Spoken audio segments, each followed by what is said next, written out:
Comic Timing is a proud member of the Comics Podcast Network. Welcome to episode 17 of Comic Timing, a comics podcast devoted to the average comic book fan from the average comic book fan. Join in as a rotating panel of guests and myself, Ian Levinstein, discuss whatever comes to mind, time after time, here on Comic Timing. On today's show, we discuss continuity versus restarts. Do comics need to be refreshed every now and then, or should we respect the history no matter how long? On today's show, we discuss continuity versus restarts. Do comics need to be refreshed every now and then, or should we respect the history no matter how long? Matt Summer and Chris Chavez, a.k.a. Equinox, join in to discuss the issue and to please Braxton. Here now, Comic Timing. Hey there, folks. My name is Ian Levinstein, and welcome to episode 17 of Comic Timing. We're getting closer and closer to that big 2-0, and for episode 17, we are joined, as always, by the guy who's been up for 2 minutes. He is Matt S. Hey. Hey, what's going on, man? Not too much, and that is literally the truth. It's 9:35 p.m. right now, and I have been asleep for the last 2 hours, and I just woke up. Congratulations, man. See, he wakes up for podcasting. That just says something right there. That's devotion right there. Only for you, Ian. We are also joined today by, as per request, that's right, Braxton, you can be quiet now about this. Finally, we have on the show Equinox of the Comic Geek Speak forums, known to everybody outside of the internet as Chris Chavez. Chris, what's going on? Chris, there you go. Chris. How you doing, Chris? Hey, I'm well. How about you guys? I'm doing really well. Yep, doing okay, my friend. There you go. Excellent. Now, the reason why we have you on is a while back, and I mean a while back, like right when we pretty much posted for suggestions, you posted on the forums an idea that, quite frankly, I couldn't really pass up having an episode about. And that's pretty much character reboots versus continuity, and this was your actual post that I'm going to be reading for you right now. Do you think that comics need to heed to past continuity as new stories are written, or do you think that various series can benefit from a reboot now and then? The reboot could be a total rewriting of past history, as was done with John Byrne's run on Superman, or it could be a changing of the guard, as it has been with The Flash or The Atom. Is keeping true to everything that came before it worthwhile, or would it be overly cumbersome for characters like Captain America or the Fantastic Four? Also, does anyone else find everything you knew about this character as wrong storylines are cop-outs for writers who can't come up with the creative ideas for various books? And that's certainly a couple of great questions right there. So I'm actually going to start it off with you, Chris. I mean, what is your idea on character reboots versus continuity? You know what? I'm one of those guys. I mean, I got into comics like way back in the day. First comic I remember ever seeing was like Swamp Thing number 6 from the series that started out in '72, and I was in the middle of a freaking barbershop, and fortunately they had a stack of books there to keep me entertained. So I mean, I've been reading for quite a while. To be honest, I actually think having a reboot every now and then actually is a good thing. You can have characters that are going to be iconic no matter what. I mean, in today's day and age where the comic companies are making almost more money, or if not more money off of marketing and licensing, and movies, what have you, they can only do so much to change the characters and still keep them recognizable. But I think having a reboot every once in a while, it opens things up, allows writers to maybe play things from a different angle, and also makes things more accessible for new readers. Superman, he's been around, for 50 plus years, and I think that with a reboot, kind of like the Byrne did back in the 80s, I think that just opened things up for everybody to jump on in. Well, reboots every now and then, I mean, speaking from the eye of the reader, I mean, a lot of reboots have actually gotten me to pick up titles, so sometimes they can benefit a character, and every now and then you get one really, really bad one that just really does not work. Yeah. Cough, cough, Punisher as a demon, cough, cough, but that's the sort of thing that we hope just goes out of our memory and we just forget that for a while. Matt, how about you? What is your take on the character reboots versus continuity? Well, I got to be honest, because I first started collecting comics in the mid-'80s, and my first big superhero love were the X-Men, and my first issue was like 180 2 or something like that. And Yeah. part of being a comic book nerd and part of the draw is the whole soap opera aspect of characters. You know, you want to know what's going to happen next. I remember my big thing was that I loved the fact that when I started reading that comic, that it felt like I was in the middle of this huge universe of knowledge. Of like, I didn't know what was going on, but I was so interested that it made me want to go find out what happened. Okay. So on the one hand, I think that we pretty much demand continuity. I don't think that we can go back to those kind of days where we just had one-offs that ultimately didn't really mean anything anymore. Maybe it's part of just like the adult readership that's changing the comic market, but we seem to want things to have meaning. We want things to matter in comics. Like, any big thing that happens, think about this. Any, like, huge thing that they change, like, Gwen Stacy really had Norman Osborn's kids or something like that, right? Yeah, okay. I feel dirty even just thinking about that. So, there you go. I mean, that's what I'm talking about. Where's the hand sanitizer? That's what I'm talking about. Think about that. I mean, anytime that Marvel or DC really changes something major, there's literally only one of two things is going to happen. Fans are going to just bitch and complain that they're doing something to change a character, or they're changing continuity. Mm-hmm. So no matter how terrible it is, fans bitch about it. But then, a couple years later, if they decide, no, that never happened, then fans bitch about erasing it. Because it's like, oh, you can't take it out of the continuity, that happened. You know? Yeah. So you're kind of damned if you do and you're damned if you don't right now, the way things are. Yeah. What's kind of interesting, or what I've kind of seen, I think, develop over time, and kind of using the example, like Gwen Stacy, Green Goblin, what have you, Death of Aunt May. It seems like over time, what you see nowadays with the big changes to characters or to the entire universe is back in again, aging myself, back in the day, it seems like you would get those stories in the old days because the writers were exploring a new plot line or throwing a new storyline out there. Nowadays, you see a lot of the changes because it almost seems like it's a marketing thing that the companies are throwing out there to get extra issues sold, or let's tie all these stories into this big earth-shattering event so that we can boost the sales of all the titles until we can bring the next thing in. Well, see, that's the difference between sometimes it's the huge events that cause these continuity changes to occur, and sometimes it's just, hey, we're a new creative team, let's go on and create our brand new thing here. Yeah. I mean, Crisis on Infinite Earths, obviously that was a major continuity change. Even Infinite Crisis, there were some major continuity changes there too. But then there's stuff where literally just because somebody's new, they feel they need to make a change for no reason whatsoever. Daredevil did not need to wear armor. Okay, and that was a combination of the upper brass in Marvel feeling that the character was outdated and needed a change, and the writer and artist at the time thinking, we're tired of this red outfit here.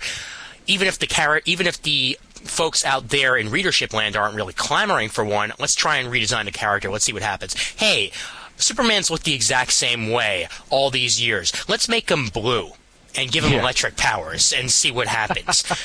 Eventually, these changes are going to become null and void, and you'll have the old character back. But every now and then, you'll find one continuity shift that really, really works, and it sticks with the character. But that's like 1 out of 10. Yeah, and sometimes you can also get the storylines, and like, for example, what was it? I can't remember if it was Miller and Romita did the art, the Man Without Fear miniseries. Okay. 10 years ago or what have you, where they did the pre-story. Mm-hmm. Matt Murdock growing up and kind of coming to grips with everything. That, I mean, had they put that within the pages of the regular Daredevil series, I mean, I think that would have been a fantastic thing. I mean, that would have been Marvel's answer to Batman Year One, for lack of a better comparison. Yeah, I could sort of see where you're coming from there. Yeah, I mean, and also, I mean, there's also a difference between like retellings of an origin and completely changing a character. Because if you make a slight change to an origin, if you write a story that's quote-unquote better than the original story, then people might very well come and read it. I mean, Matt, in the past, I mean, have you read any stories that really stuck out to you that were, say, retellings of an origin that didn't really change the character itself, but maybe you might have related to the character a little better, understanding where his origins came from?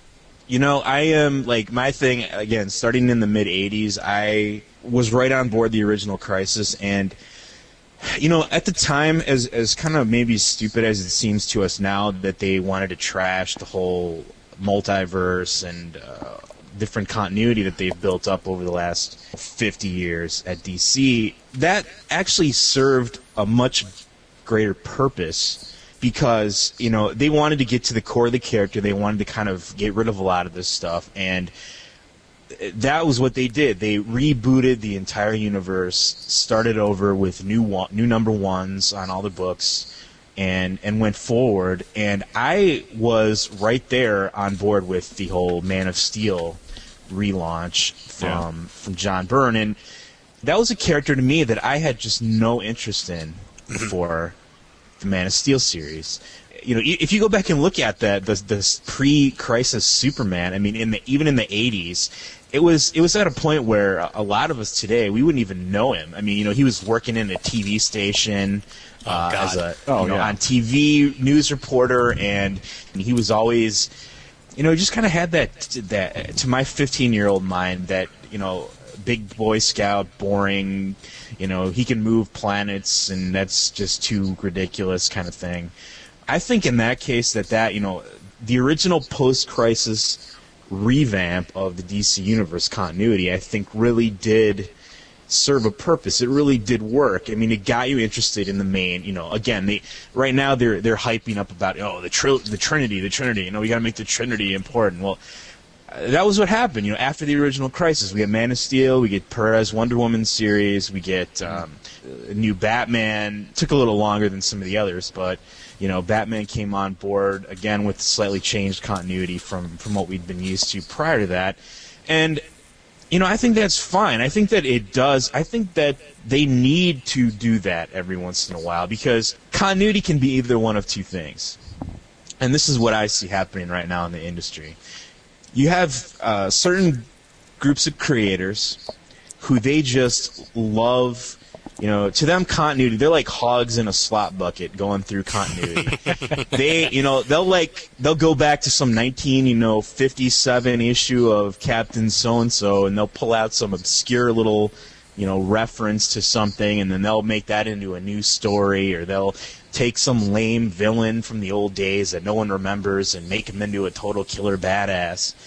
And that's that's cool on the one hand. On the other hand, continuity can be a straitjacket, because a lot of times, like I said, anything that you want to do, if you're a new writer, if you're coming on this character, if all you're thinking about is, well, you can't have him do that, he wouldn't act that way, you know, back in issue 246, you know, he said this, so he can't do that now.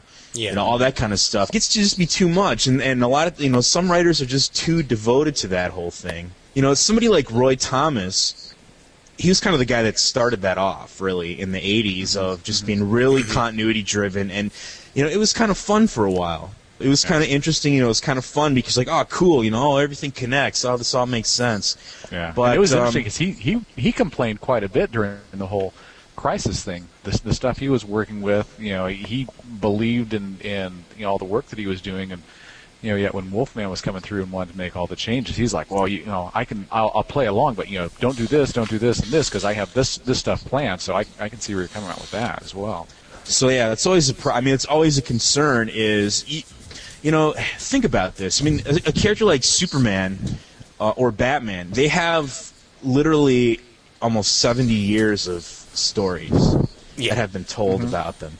It gets harder and harder to actually tell something new about these old characters. Now, the solution that some people have come up with is to simply, you know, like I said, restart, pretend that nothing happened, and just, you know, pretend that, you know, this is a new #1 issue and go forward.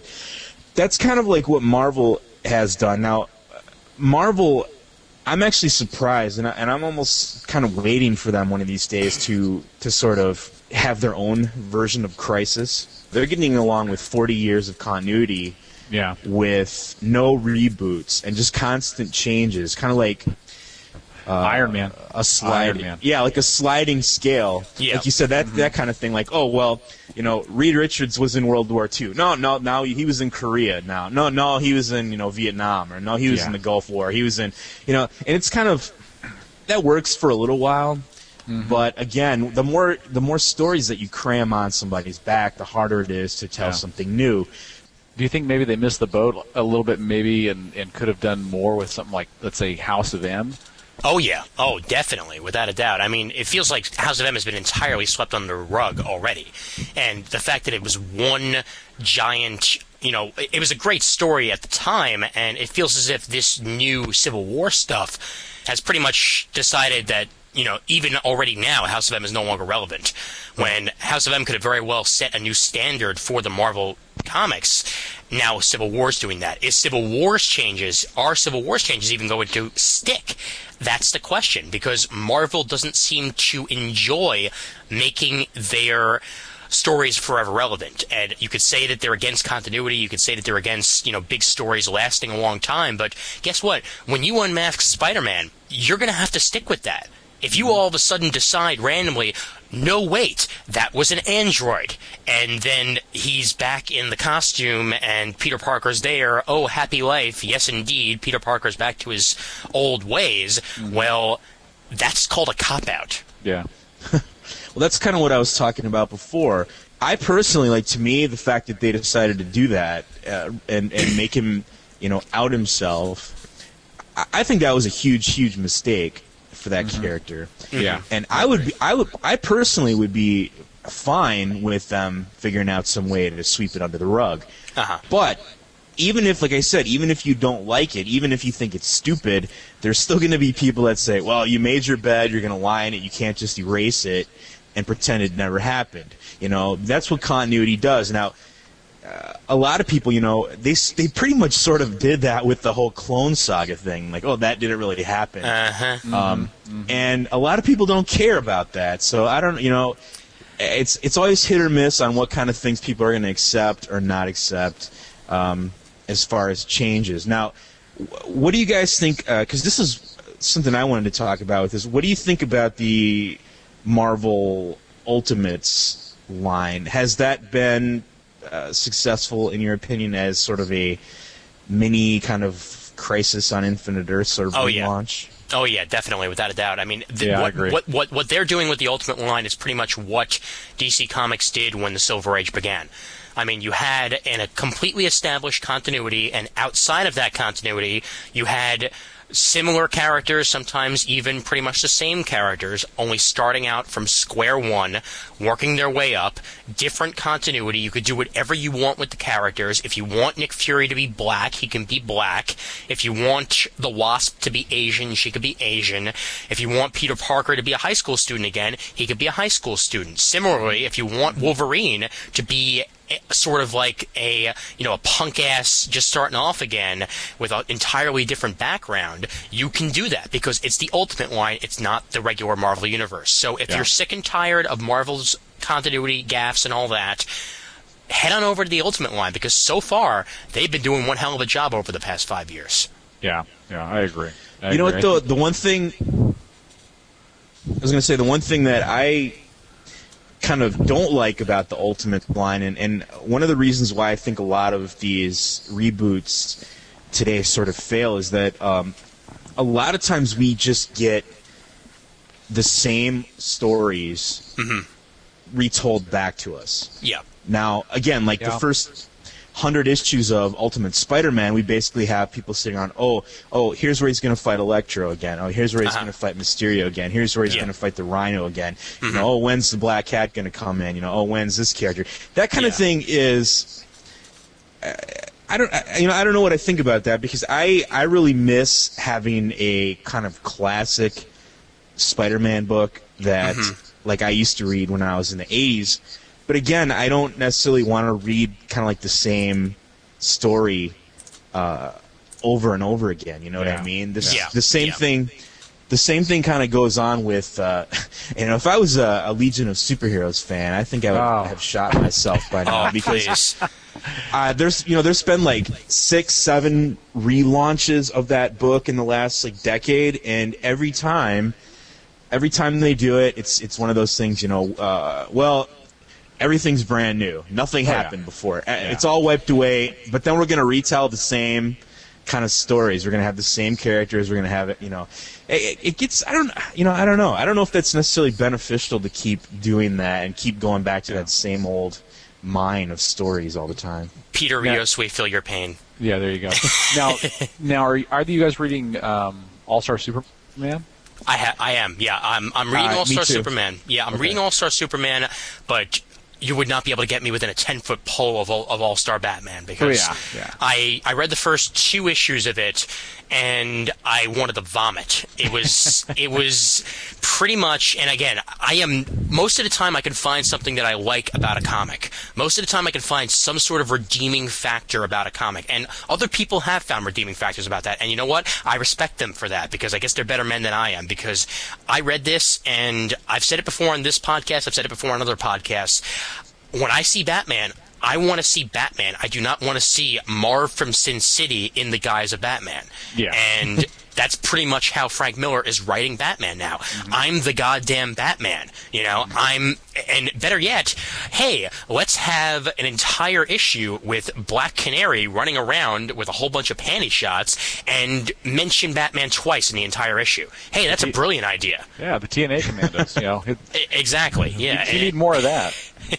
But All-Star Superman has done a great job. That much I can say. It's sort of infusing the Silver Age with modern comics and doing one hell of a job of it. Yeah, and from reading those those issues, to me, he's got the common elements that we're used to seeing in the regular mainstream titles. But I think at least with what he's doing there, it doesn't, at least to me, it doesn't feel like he's retelling everything that we've seen all over again. Yeah. It's like Morrison's got his, he's got all the tools, he's got all, the toys available to him, and he's basically just taking it out and, having some fun with it. And at least from what I've seen, all the way up through the most recent issue that came out, some of it seemed real playful, and then, he's kind of thrown it all the way to the other end of the scale and, darkened it down pretty well with the most recent issue that came out. And if you had people doing that with characters that have the amount of backstory and history that Superman does, why can't we do it with any other character? Certainly a good question to ask. The thing with, that's what was kind of interesting about it. And I don't know if either of you guys were familiar with the whole kind of Silver Age Superman, and if you read any of those Superman showcases or the Superman family showcases, that was the thing. We wonder why was that series so batshit crazy? And the truth of the matter is, under the editor, Mort Weisinger at the time, they knew that, or he was intentionally aiming that book to be read by 8-year-olds. Yeah. And so he would just have, well, and everything they didn't really care. Was one and done, wasn't it? He pretty much. I don't know. Yeah, it was, and a lot of issues actually had like 2 or 3 little stories in one issue. But the thing of it is, like, he was sort of at a point where, if it was fun, if it was interesting, if it was a crazy, wacky story that a kid's gonna just go, wow, that's cool. It didn't matter what happened before. It didn't matter that like 5 issues ago, Superboy did one thing, and this issue now he's doing something else. It didn't really matter because it was more about the entertainment. And that's how we got all that crazy shit, like the 37 Colors of Kryptonite and the Super Monkey. And Streaky and all that crap. Yeah. And I don't know, I'm not necessarily saying that we should go back to that or it's possible to go back to that, because I don't think that as adult readers, people are going to stand for that. I think a lot of us... I don't think they would. No, we spend a lot of money and we spend a lot of time collecting these books and reading these stories, and I think for a lot of us, we demand things to matter. Yeah. in comics. Yeah. One of my biggest gripes about comics is just in the last few years, and if you just, if you see the forum, if you go to different discussions, people are just constantly wanting characters to be killed off, wanting characters, if they die, they better stay dead and never come back. Yeah. And to me, I find that really, really bothersome because, as long as the story is good, I don't really care. If they kill off somebody in a story and it serves the purpose of the story, but then, a year or whatever later, if a new creative team comes on and the person says, you know what, I have this totally killer, Ted Kord Blue Beetle story that I want to do. Yeah. And I don't see anything wrong with that, bringing that character back. But we have a lot of people that would just go nuts about that because they want whatever happens is written in stone. I want that to be true, and I want that to matter, and I want that to be. So I don't know. I guess I'm more flexible than some people on that stuff. Well, there is a place for stories like that now. With the introduction of stuff like JLA Classified and JSA Classified, you can tell stories that aren't in continuity and still have a place to put them. I mean, I can't believe it's not the Justice League. The Giffen de Mateus sequel to formerly known as Justice League was inside of JLA Classified, even though at the time, these characters were in very different places. You were able to tell that funny, fun, exciting story inside of JLA Classified. People knew it wasn't in continuity, or if it was happening about a year or so back, but you were still able to have a good time with it. If you have a Ted Kord story to tell it in JLA Classified, and you'll be able to get away with that. People will buy it, people will enjoy it, and they'll move on to the next story. Yeah, that's true, but I just don't like. I'm not just particularly saying that one character. I do have a Blue Beetle fetish, but otherwise, I mean, really, what I mean is, I don't like. I'd rather that a creative team have the freedom to do what they want to do with the story, even if it goes against something else that's happened in the past. Like I said, if a new creative team comes on Amazing Spider-Man and they just decide, what, Straczynski was smoking crack, and none of that stuff that he said. Not?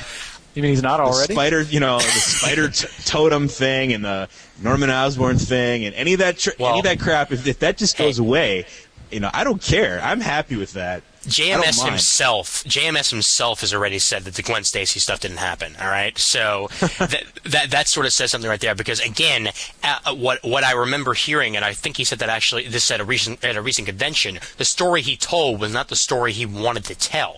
Marvel Brass made him change it. Originally, the kids were going to be Peters. And he had to change that at the very last second because they basically told him, he can't possibly have grown-up kids because that would make him old, and if he's old, well, then he can't be the age he is in the comics, and so on and so forth. That's the reason why it had to be changed at the last second. That's why when you ask JMS today, just like when you ask Mark Waid about the Kingdom, the sequel to Kingdom Come, even though I like the Kingdom, and a lot of people out there do, Mark Waid, who wrote the Kingdom himself, the sequel to Kingdom Come, will usually tell you what story are you talking about. Yeah. And that'll happen in the world of comics sometimes. There will be a couple stories that even the creators themselves, after they do it, shake their head, bang it up against the wall, and say, why the hell did I ever write that in the first place? And it gets wiped under the rug. I mean, that'll happen sometimes with some comics. Going back to the Ultimates for a second, going back to the Ultimate line, what I love about that, and going with the idea of, you don't like seeing stories being retold, what I love about the Ultimate line is that, at least with Ultimate Spider-Man, and certainly with Ultimates as well, you're getting stories that, sure, they might have some of the characters that we already know, but you're getting entirely different stories with entirely different subplots than you ever found in the original Marvel Universe. So, you might be getting a Clone Saga in the Ultimate Universe, but it sure as hell is not the Clone Saga. And you might be getting at least a reasonable facsimile of the Skrulls in the Ultimates universe, in Ultimates itself, but you're not getting the Skrulls. You're getting, the Ultimates version, with a much better and much different story for a newer generation. So that's what I love about the Ultimates line. I don't know if All-Star Superman is going to be able to keep that up. I don't know if All-Star Batman is going to keep that up, but that's DC's own thing. But I love the fact that you can get different stories with the same characters, which is something that I've been wanting to see in comics for years now. Yeah, and you'll also get the people that basically are complaining about the Ultimates and the Ultimate Universe. They're saying, oh, okay, well, you've got the Marvel Universe, and you've got New Coke Marvel Universe, aka the Ultimates. Whether or not it was based on a marketing thing, saying, okay, well, we can put these characters out here and make them more accessible to to readers. And even if we're kind of fudging things a little bit and retelling things or kind of modifying things as we go along, so it's not exactly the same as it was before. I'll give Marvel props for at least doing that, at least doing something to make the larger history that they had kind of built up back behind all of their characters, doing something to make that more accessible to new readers. Everybody talks about how do you bring new readers in, or how do you bring the younger readers in. Well, I think what they did with the Ultimate line, I think that was probably their best bet at bringing those new readers into the books. But you know what? My contention with that whole line of thinking is that, did these books actually bring in any new readers? Oh yeah. My take is always just, well, I don't know if we have. Maybe you can tell me this, but to me, I just see the same old people buying these books that buy every other book. Mm-hmm. I don't see like some kid coming in off the street and be like, "Oh wow, Ultimate Spider-Man, that's my Spider-Man. I'm gonna read that character." I like I said, I see the same people. They maybe never have read it, or they've been looking for always collecting a new #1 or whatever. That those are the kind of people that are still reading these. Now that's not necessarily a bad thing. I don't know necessarily, like I said, if. It's a good idea. I think Marvel has too many different lines right now that make things a little more complicated to try to figure out what's going on. Now you've got, and I know that some of these have cleared themselves up recently, but you look at it, you got like a Ultimate Spider-Man title. You have the regular 3 or 4 Spider-Man titles in the Marvel Universe. You had the Marvel Knights Spider-Man title. Mm-hmm. You had like all these different kind of like, I didn't even know what the hell was going on. Like I didn't know which book was which. What was is which one's canon and which one's not? Yeah, just like, and that kind of thing is, I don't necessarily know if. I guess maybe it's good. You have 24 flavors of Spider-Man. You can choose whichever one that you prefer, I suppose. My favorite is the purple one. Yeah, I like mint chocolate chip actually myself. Oh yeah, but also, at the same time, to go with the idea of have you seen any readers that were not into Spider-Man or were not reading comics before picking it up because of the Ultimate line? Quite frankly, I have, and I know a couple people online. I know a couple people in real life. I know a couple people that maybe might have ever so slightly dabbled when they were younger, but then eventually came back. I've known younger people as well that hadn't read comics, had heard about Ultimate Spider-Man and started picking it up. I'd say I know about, and this is a small number to say, but I know about at least 5 to 10 people in my life that began reading comics because of the Ultimate line, because they saw that it was garnering a lot of good press, that it looked like it was an interesting start, that for years they had been literally afraid to pick up something like Spider-Man because of all the years of continuity behind it. With Ultimate Spider-Man, they were a bit less frightened because, hey, this has only been around for a couple of years. I can understand this. I can go back and read the trades and actually physically catch myself up to Spider-Man. And that's something you can't do with a Spider-Man that's been around since the 60s. And you bring up a good point with that, because the place, to be honest, where I've seen the new readers, brought in, like, for example, with the Ultimate books, and even more specifically with like Ultimate Spider-Man or Ultimate X-Men, honestly, isn't in the comic shops. It's in your bookstores that are carrying the trades. Sure. And locally, we've got our local Borders, and with the shelves full of manga, and the shelves full of the Marvel and the DC and the independent trades, and that's to be honest where I see the kids that let's say junior high or high school age, and that they're reading and picking up the books. A lot of them they're doing the whole I'm gonna check out the entire book while I'm here at the store, with my ice mocha or what have you. But then, I also see them, carrying the books up to the front checkout at the same time. I honestly don't see those kids at the local comic shop, and whether it's a stigma for them to walk through that door, I can't say, but that's actually where I see more of the younger readers coming in. Is in maybe it's a whole kind of culture shift that we're just not used to, because we're used to getting the monthly books. We've been used to getting the monthly books for so long. That's our way that we've built our own personal history up with the titles. But this is the way that the kids today are getting into them. Trade paperbacks can do that to anybody, and it certainly has. Yeah, I think I don't think any of us can argue that part of the success of why manga has been so big with kids these days is the fact that it's in print. Every volume that you need to follow a story is available on the shelf. It's easier to do that nowadays than it used to be, and maybe because I used to be a bigger nerd when I was a kid. I don't know, but I liked when I was 15 or 14 when I was first starting out with superhero comics. That was always part of the game. Like kind of the hunt for the back issue. Yeah. Oh yeah, and we've shifted our mentality has shifted greatly towards I'm not going to buy back issues. I'm just going to wait for the trade to come out. Yeah. And I don't see anything really wrong with that. And that's like I said, that's like you suggested, perhaps, that having the whole series available, having going to the bookstore and looking and seeing, here's book 1.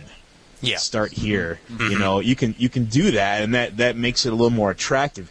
My only concern, my only question with something like that though now is, Bendis and Bagley, they're almost at 100 issues. Yeah. Mm-hmm. And in fact, issue 100 comes out in about a week or so, if I remember correctly. So, at this point, that's a hell of a continuity. Mm-hmm.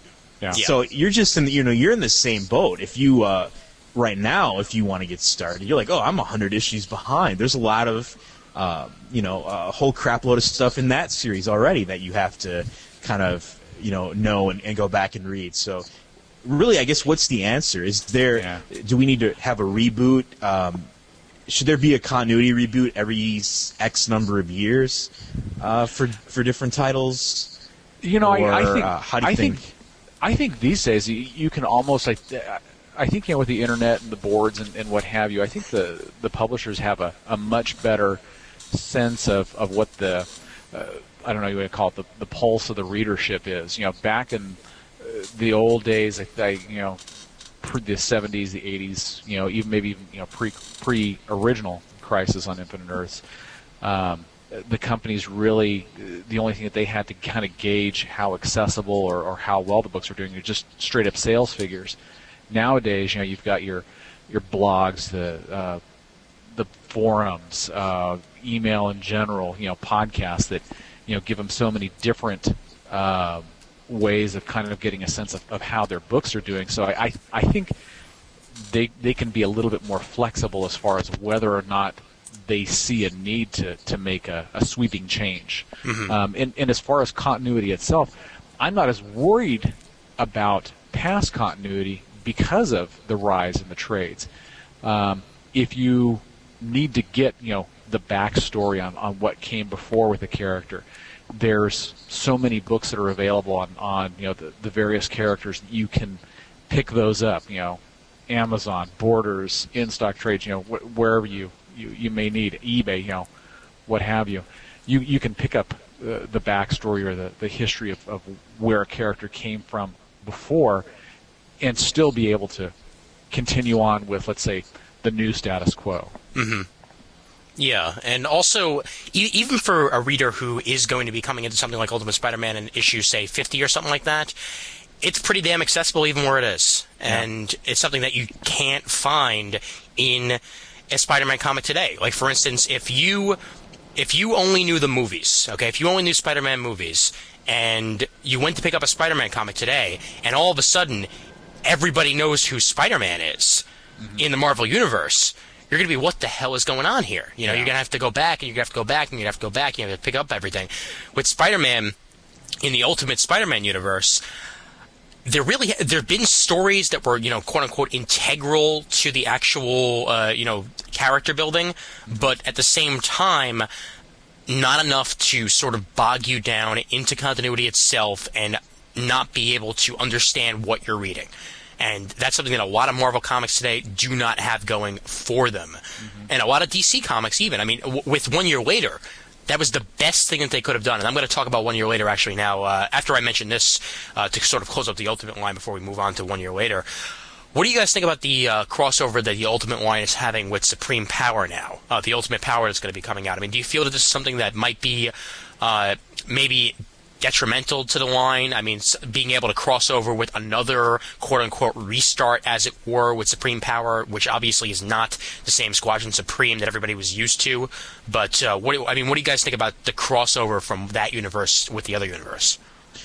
Well, I mean, again, I'm not familiar with that book. I'm not reading it right now, but anytime if you have a self-contained sort of little area and you kind of open up these different doors, you're always sort of asking for a little bit of trouble, because that's kind of like the whole DC multiple Earth syndrome all over again, where you have, oh, I'm teaming up with the Flash from Earth X and Earth 1 and Earth 2 and all these different places, that give people a big headache sometimes. Yeah. So I'm not necessarily saying that a one-off or whatever shouldn't happen. The story should trump everything, really. If it's a good story, then who cares? Yeah.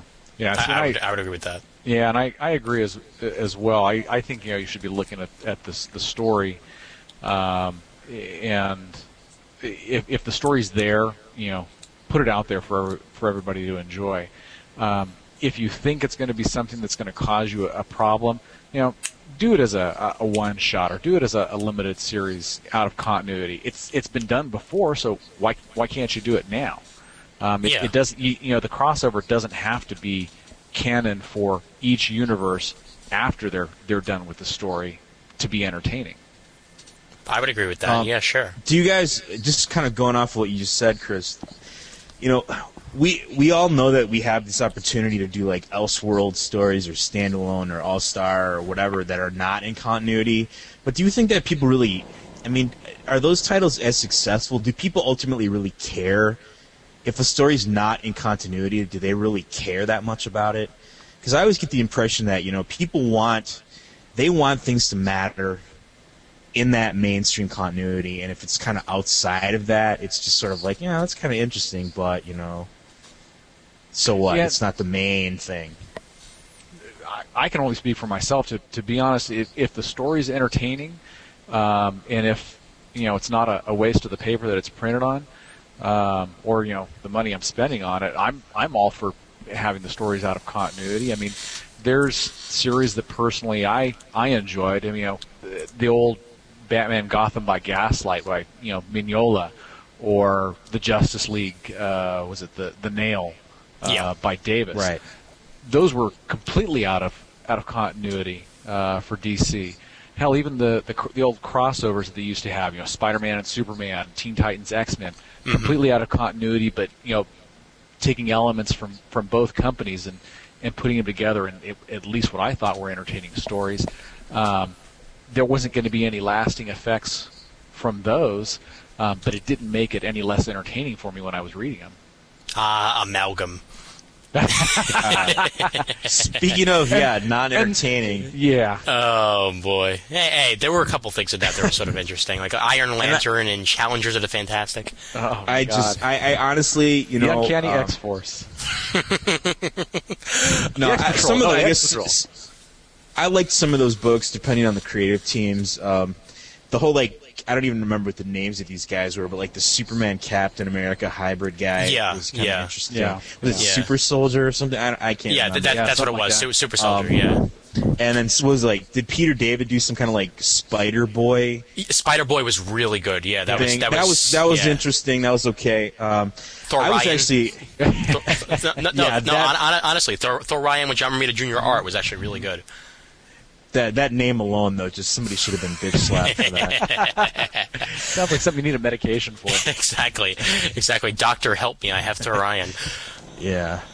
All right, so moving on from the Ultimate Universe, we have some forum posts that I want to share with you guys, and the first one is from Lobo, Sheriff Lobo. No, okay, just Hungry Lobo. like the wolf. Exactly, hungry like the wolf. And here's what he has to say on the topic at hand. I think that DC and Marvel should reboot their universes periodically like DC did when they went from the Golden Age to the Silver Age heroes. If the Punisher is a Vietnam vet and the Teen Titans were formed in the 1960s, how old are they now? How does a character who's in their 20s or 30s deal with 50 years of continuity? How much suspension of disbelief should the audience have to bear? And, well, he actually sort of makes a pretty decent point there because, well, quite frankly, if the Teen Titans were formed in the 60s, they're not exactly teenagers anymore now, are they? No. I think probably DC and Marvel probably figure that at least a good majority of their audience is kind of dropping dead on them, or just is getting senile as we go along. So we forget everything else that's come beforehand. Well, you know what? The truth of the matter is, like, the Teen Titans is an example of characters that, granted, they haven't aged equivalently to how long they've been out there, but, those are characters that have aged. They have grown from teens to, I don't know how the hell old they are, but at least they're leap year babies. They're leap year babies. Mid to late 20s, I would say, at this point. So, that's an example where, again, we have some characters. We seem to always have the young teen characters that grow and get older, while the older characters like Batman and Superman don't really seem to get all that much older. Yeah. Now, I mean, I think we're at a point right now where Nightwing's actually older than Batman. Well, what gets me the most is actually, okay, when they reintroduced Jason Todd, how the hell is Jason Todd like 2 years younger than Dick Grayson all of a sudden? This came out of left field. I mean, he was supposed to be about 16 when Dick Grayson was like 20. So now all of a sudden, when I look at Jason Todd, he looks like he's the same age as Dick. So what the hell was the point of replacing Dick in the first place? Well, they didn't know Dick. I'm sorry, that came out. Dick cannot be contained. Dick needs to breathe free.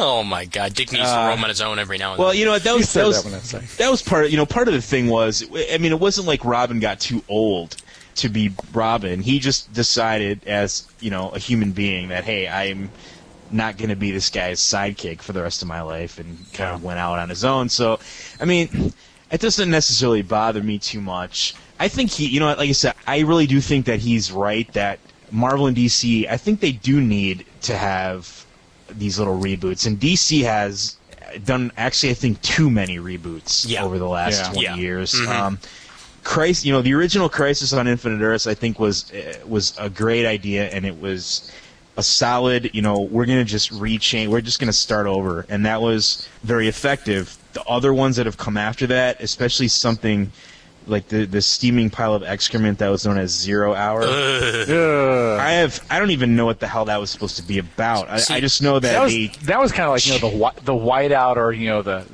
let the correction fluid for Crisis on Infinite Earths. Well, Zero Hour is basically Hal Jordan throwing a giant hissy fit, bringing Batgirl back for no reason whatsoever, and then just killing her off for the hell of it, and then he dies. But no, he doesn't. And they also killed off the JSA during that thing, which has subsequently been reversed. But then that again, the average person, I don't know, I can't even imagine what somebody, if they've never read comics before, even now, even with what they've done, so they had the Zero Hour, and they've had a couple other things, and the newest, Infinite Crisis, I gotta say, I haven't found it to be that integral to the DC universe as far as what they've wanted to do. I know you wanted to get into talking about 1 year later. But you know what the thing is? It's almost like they just want to do it for the sake of doing it, rather than for an actual purpose. Like, you think they're too big to do a reboot of everything correctly or well? You know what? They could have just done that. Because that's basically what 1 year later is, sort of. Is new creative teams. Basically, 1 year later is sort of like, okay, we have no idea what the hell's going on now in any book. We have to keep buying it to figure it out. So they kind of tricked us there. There's a post actually by Matthew Guy that actually sort of goes a little bit into what we were just talking about just now. Reboots, like it or not, are needed in the DC and Marvel universe every so often. I'm very pleased for the Big Three reboot of DC from the original Crisis, Byrne with Superman, Miller with Batman, and Perez with Wonder Woman, because collectively collecting 50-plus years of comics is a bit too much for almost anyone to do. I got the issues of Byrne's run on Superman, a hardcover of Miller's Year One with Batman, and a trade of Perez's run on Wonder Woman. Reboots can be used to get new readers into the hobby that the industry needs now more than ever, and the new 1 year later reboots are good reads except for Wonder Woman because of the excessive delays similar to Civil War. Finally, comics need a set origin story unless you read an all-star title when they come out from DC Elseworlds stories of years past, or Ultimates from Marvel that can go down its own universe road to read from, and that's Matthew Guy. So he seems to like the 1 year later. Quite frankly, I like the 1 year later stories so far, and I've actually been more interested in a lot of the 1 year later stories than I was before that, mainly because of three things: Superman, Batman, and I'm going to surprise myself by saying this, but Manhunter. Manhunter was a great story before 1 year later, and it got even better after 1 year later. And a lot of the titles that have come out, Outsiders, I've been very, very interested in. Robin has been an amazing read since 1 year later. And I never picked up Robin. The last issue of Robin I picked up was when Robin came out. I have Robin #1. That's it. I had never picked up another Robin issue after that. 1 year later got me to pick it up, and it's been an amazing read ever since. Paul Dini has been doing an amazing job of, we talked about before how people won't pick up stories that really don't have too much continuity going for them. Well, Paul Dini's been putting out one-shots under the Batman title. I believe it's Detective Comics that he's doing right now. And even though they're supposed to have, some sort of relationship, one issue to the next, it's pretty much all one-shot titles that remind me a lot of the Batman animated series. So I've been really enjoying what I've been cutting out of 1 year later so far. I mean, I don't know what you guys think about it, but to me, it's been much better and actually much needed, sort of have a new starting point for DC Comics again. Yeah, I'll add also, I think probably one of the things that's built my interest in the 1 year later titles as well is, having 52 coming out at the same time, kind of seeing how they get from point A to point B, how they fill in that missing time in the universe without focusing on the big three. I think that's built up my interest in DC overall. And I'll admit, I have been picking up more DC now than Marvel, post Infinite Crisis and also, post all the 1 year later storylines. Well, I mean, what about you, Matt? I mean, obviously, you've sort of, said your piece on 1 year later already. But I mean, are there any 1 year later titles that you're picking up that you're enjoying so far? Or? My only thing about 1 year later is really that I didn't see. I don't see that they did anything in that they couldn't have just done by putting quality writing teams on the books anyway. There's really nothing integral about what's happened. I mean, I'm not saying that the books aren't better, because I think that anytime you put a good creative team and a good writing team on a book, it's going to be successful. This whole kind of thing where it's like, oh, what happened during that crazy year? If they wanted to change, all these different stories, they could have done that. And I, again, I'm looking at some of these creative teams that are, much more interesting, and they're getting my attention compared to, generic whoever doing whatever book. So on the one hand, I mean, it's a good thing that it's made them kind of refocus on putting this stuff together. On the other hand, I think that Infinite Crisis in general was just really a manufactured event that didn't really have any purpose. There was no real reason for that, and just to have some kind of shake-up. Like, so you think it was more just kind of something, DC kind of waving their arms and, hey, everybody, check me out, and then once they had everybody's attention, they put out, the A-list creative teams to build the interest back in the regular books? Well, yeah, I'm not going to be naive and say that they're not a business and they're not getting money. Yeah. So while I think that the original Infinite Crisis actually served a purpose beyond sales, this event is a little less like purposeful and more kind of just towards the sales side of things. Yeah. And as a look at me thing, hey, we're doing good work and we're putting good creators on these titles, and you should check these out. I think that's fine. Now, the only problem is that I don't necessarily know if these 1 year later titles are really that much of a friendly jumping on point all the time. Now, some of them are more than others, but again, a lot of the stuff that we've been getting so far, and a lot of the stories are good, and I'm not saying that I don't like them, but a lot of it's just sort of been kind of relying on that whole mystery aspect. Yeah. Throwing a lot of crap out there like, oh, geez, how did all these crazy guys get on the Teen Titans? Well, you'll just have to wait and find out. that kind of stuff. Well, hey, So, Teen Titans has been damn good, so. Yeah, who would have ever thought I'd see Kid Devil back in action? And we've also got a post here from John Mayo, and he wrote a essay here, so I'm going to just take bits and pieces of it, or else this will become a 2-hour show. So let's actually get a little bit of it going over here. I think that reboots are neither needed nor good for the long-term health of the company and characters. A better approach would be to have writers and editors thinking beyond just the story they are telling and not writing themselves or future writers into a corner. To me, a character reboot is a starting point for the character from the start. It involves a retelling of the backstory with noticeable changes to it. Examples would be Superman's Man of Steel and more recently Superman Birthright. Both of these involve changes to Superman's origin and backstory which cast a new light on later events of Superman's life. To me, continuity is the overall backstory of the character. I tend to be a bit forgiving at times on micro-continuity as long as it isn't a glaring error. I consider micro-continuity to be the exact specific details of the previous told stories. Things that subtly altering things doesn't really change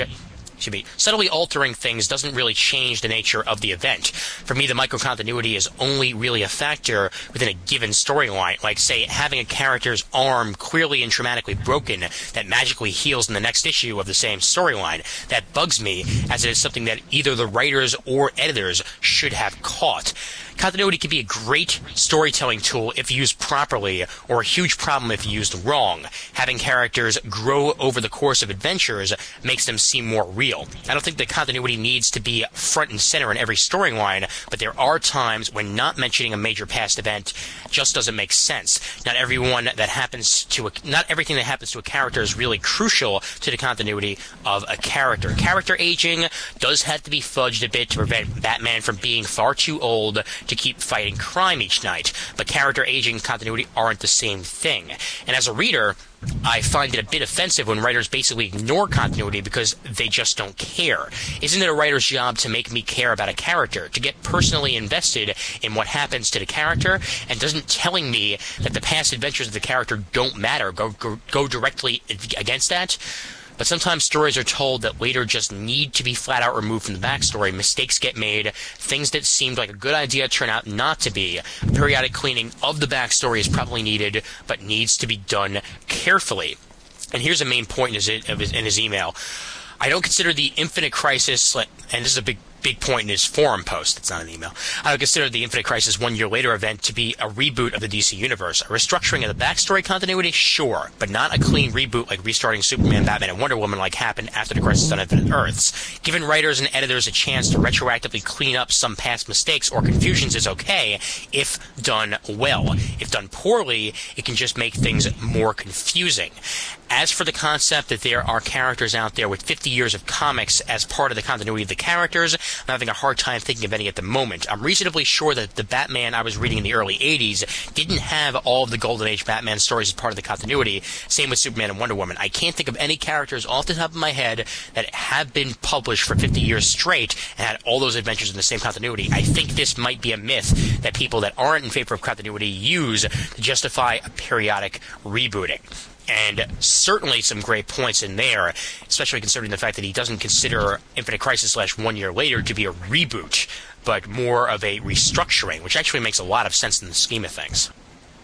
Yeah, I have to agree with what he says there. I mean, I think, Infinite Crisis, DC, I think even when they solicited it, panels at the cons or what have you, they were looking at it as a means of kind of getting their characters back on, I don't know if you want to call it the right track or the heroic track, brightening them up after they gotten so dark or, things that had gotten so kind of grim for them. I think, the whole universe or the DC universe, you went from a single Earth to, Alexander Luthor splitting things up to a multiverse and then back down to New Earth again. I have to agree with what John says as far as, it's not a reboot per se, but it is a way that DC is kind of trying to make things more accessible to the readers and maybe giving the writers an opportunity to kind of clean things up. I mean, Matt, do you think this accessibility really does help out the readers? Do you feel that DC is sort of just doing this, I mean, as you previously stated? I mean, maybe now that you heard John's words, maybe it changed your ideas on this a little bit, but do you feel that they're just doing it from a marketing standpoint, or do you feel they're doing this for the readers also? Well, you know what? Don't get me wrong. I don't necessarily think that was the whole sole purpose of the event. I kind of agree with what he's talking about, and on the other hand, I kind of disagree.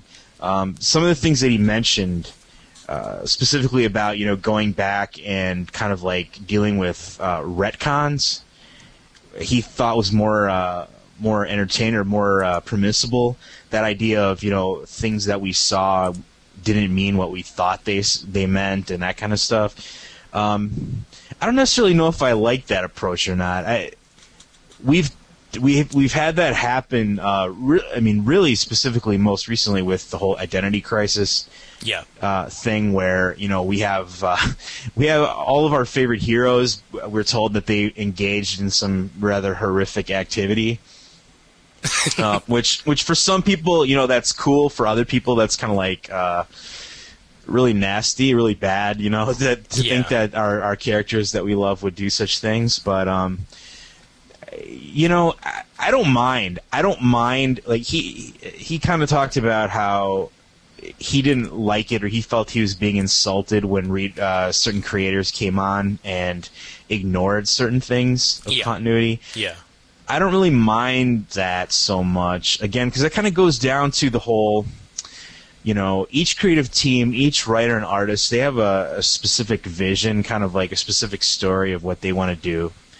And you know, if people want to pick and choose, I'd rather that continuity be sort of like a big grab bag, where, yeah, you know, Peter Parker has been around for 40 years, but we don't have to necessarily always say that every single one of those comics happened. Yeah.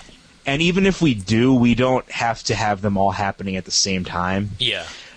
Like, if I'm as a writer, I want to choose and go back to a story from like the 70s.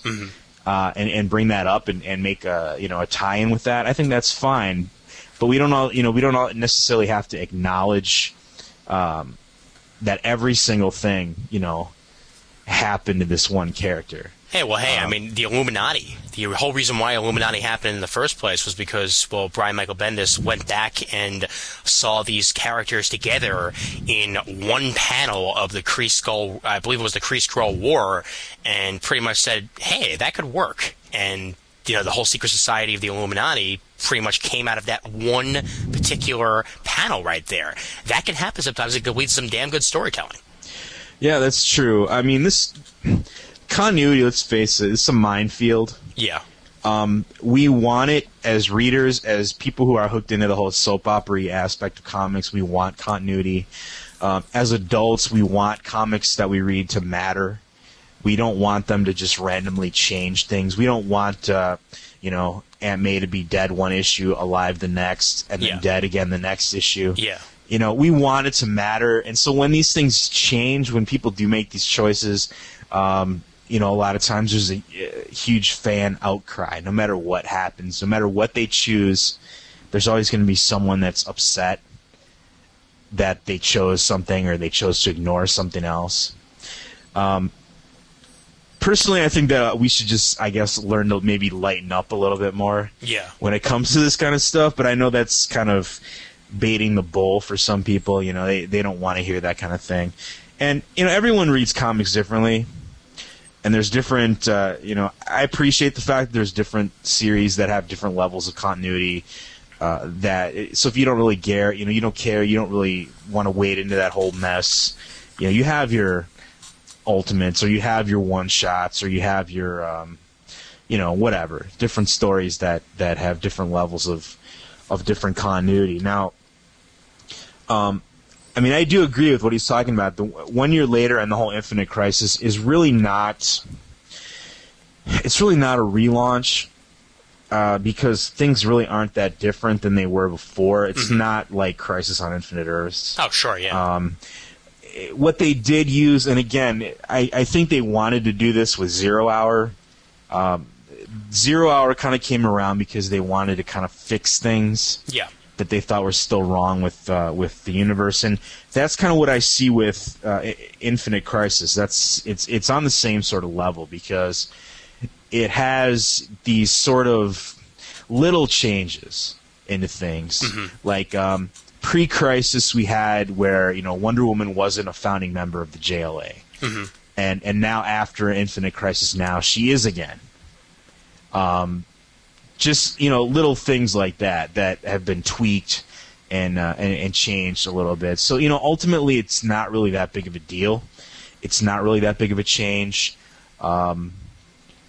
But again, I think we're seeing quality stories coming out of 1 year later based on the actual quality creative teams involved, rather than the gimmick, I guess. Yeah. Well, I mean, you mentioned Zero Hour, and actually, you can actually sort of compare Zero Hour to 1 year later because, well, they tried to sort of restart things with Zero Hour with those Zero issues to try and get people back on board, and, well, quite frankly, they kind of sucked. So that didn't exactly work out for them. But with 1 year later, you didn't have to go Zero issues, but you did get, the continuation, but that 1 year gap, and everything's starting out as if, it is a 1 year later, that this event just happened, that things have changed. With Zero Hour, an event happened, things changed, but it just didn't really change too much to benefit the readers. Right. It's not that whole, not that different from the universe that we know. So I don't know. I guess it's maybe they could have done more. I don't know. Do you think it's a wasted opportunity to actually make more change, or was that even necessary? With Zero Hour or with 1 year later? Well, with 1 year later and after Infinite Crisis, I mean, could they have or should they have used this as an opportunity to maybe go a little more clean slate than they did? I didn't really think it was necessary. Honestly, I feel that what they did was good enough for me. I mean, if we want to know exactly what happened and why these guys, had their major changes, hell, read 52, or eventually it'll be brought up in their books. But I really like the path that they went with this. Not exactly a hard reboot, but, sort of having still some changes in characters and giving us a brand new starting point with some subtle changes every now and then, because, for example, Wonder Woman founded the Justice League again. It wasn't Black Canary. Black Canary was a member of the Justice League. She just was not one of the founding members. Sure, that changes Black Canary and it changes Wonder Woman, but it brings Wonder Woman back to that iconic status of the big three again, which I feel was sort of necessary in the DC Comics. I love Black Canary and I love her backstory, but this change was sort of necessary, and it came out of Infinite Crisis and 1 year later. And hey, I'm loving Justice League so far, so that's certainly a plus. Yeah, I agree. I don't think that I don't think that it was necessary to do a clean slate relaunch again. I'm quite frankly getting kind of tedious.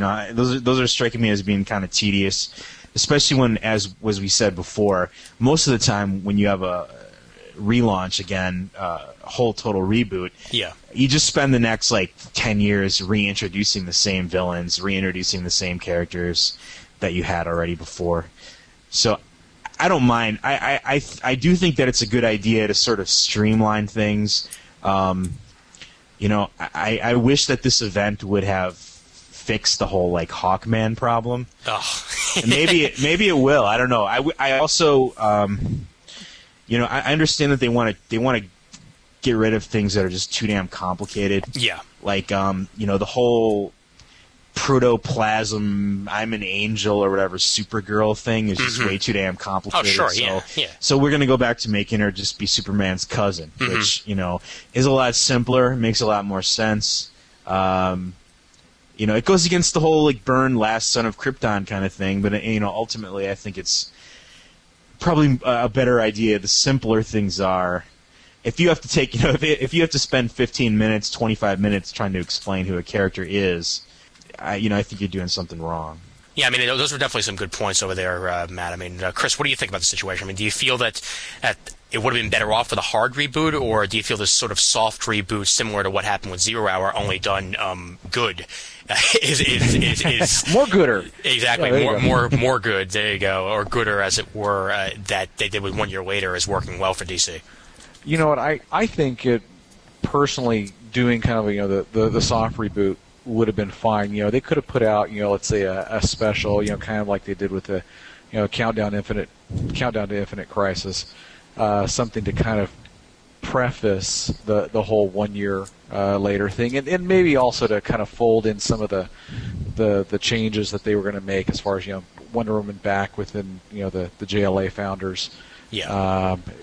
Kind of maybe explaining Power Girl's place in the DC universe, something like that, without having to go through everything that they did with Infinite Crisis. I mean, if you're going from pre 1 year later, in the course of 52, you could have folded in the big three and shown how they've gone from a darker place back to everybody's working together again for the greater good.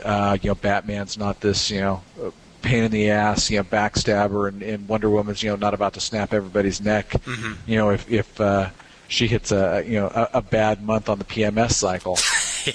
Oh no, you didn't. No. Damn, son. Oh.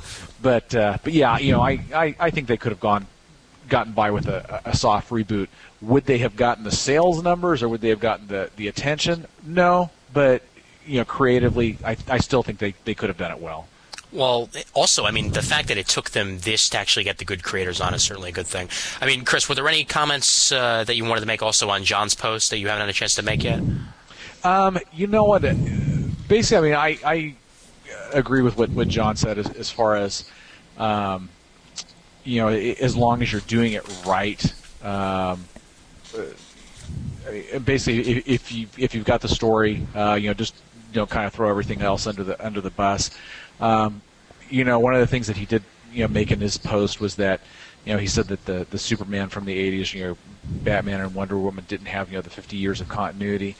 That's true, but then, DC back in the day, with the Flash, where they made the transition from the Golden Age Flash, to the Silver Age Flash, or Crisis on Infinite Earths, they had thrown, a majority of everything else out the window and were working with, kind of a new status quo. And I, for one, kind of think that kind of helped refresh the whole DC universe as a whole. It breathed new life into it, and it honestly it brought me back to those iconic characters in DC that I hadn't been reading regularly for quite some time. And you know what? That feeling that you felt with the 80s is exactly how I felt with 1 year later. So I can sort of see the similarities there already, because that Batman was just wow in that first arc, and that Superman with Kurt Busiek and Jeff Johns writing it, and the art was fantastic. And even though Alan Heinberg's Wonder Woman has been late, first two issues have been damn good so far. So we are back to that iconic state for these characters, and that's pretty much what they were looking for there. So, any final thoughts anybody has on the topic at hand before we wrap things up? I just hope that they can keep the momentum going with the books. That's always kind of the problem, that it's real easy to start off strong after sort of a relaunch where you can do whatever you want. Right now we have a big cushion with and I'm talking about DC. We have this 1 year cushion where we don't really know what happened, and so we can't really judge whether or not it makes sense yet. If you know what I mean. Yeah. So we're gonna have to see how if this all comes together, how the whole 52 thing pans out. If 1 year later from now, if this stuff is still rocking our world, or if it's kind of back to the same old fill-in creator teams that are not that interesting. So I'm hoping for the best. I'm really wondering if, like I said, I'm wondering when or if we're going to see something similar to this happen over at the House of Ideas, because they've really gone quite a while without any kind of continuity reboot or shift. So it'd be kind of interesting to see what they do. It'd be very interesting indeed, to tell you the truth. And hey, I mean, they could very well have their Crisis on Infinite Earths someday with the Ultimate Universe and the regular universe. I don't think it's going to be anytime soon. Let me rephrase that. I hope it's not anytime soon, because I like the two separate continuities as they are. But who knows? 20 years down the line, or even before that, we could see something huge like that in Marvel. You never know. Yeah. Keep an eye on those sales figures. I'm sure that those will be the early warning signs. I hear you with that. Yeah, I mean, I think we did a good job of pretty much going to all ends of the earth with this, and I guess it sort of makes sense to announce this now, since this does have something to do with continuity, as it were, as continuity has brought on a new Superman title, which is going to be our second 22 pages. That would be 22 pages number 2, which will be done around mid-October, somewhere along those lines. And this, of course, is Superman Confidential number 1. Now, Superman Confidential number 1 is currently available for $1.49 on DCBS. The product code is, get your pens, folks, SEP 060206A. That's SEP 060206A. The regular price is $2.99, so it's 50% off at DCBS. You can also get it at your local comic shop. The estimated print date is October 12th. So those of you who do DCBS, you should be getting it by November.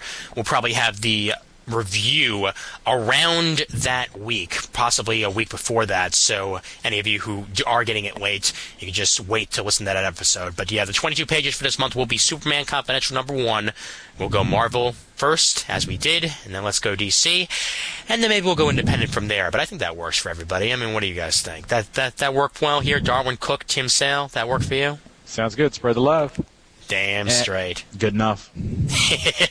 All right, well, first of all, I got to thank Chris for joining us here, because, Chris, you have gone well beyond my expectations, my friend.